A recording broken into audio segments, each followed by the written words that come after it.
وما كان لمؤمن أن يقتل مؤمنا إلا خطأ ومن قتل مؤمنا خطأ فتحرير رقبة مؤمنة ودية مسلمة إلى أهله إلا أن يصدقوا فإن كان من قوم عدو لكم وهو مؤمن فتحرير رقبة مؤمنة وإن كان من قوم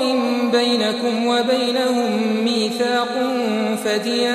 فدية مسلمة إلى أهله وتحرير رقبة مؤمنة فمن لم يجد فصيام شهرين متتابعين توبة من الله وكان الله عليما حكيما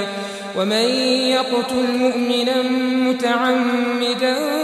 فجزاؤه جهنم خالدا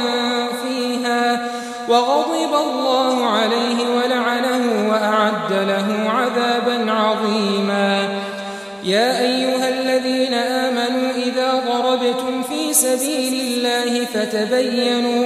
ولا تقولوا لمن ألقى إليكم السلام لست مؤمنا تبتغون عرض الحياة الدنيا فعند الله مغانم كثيرة كذلك كنتم من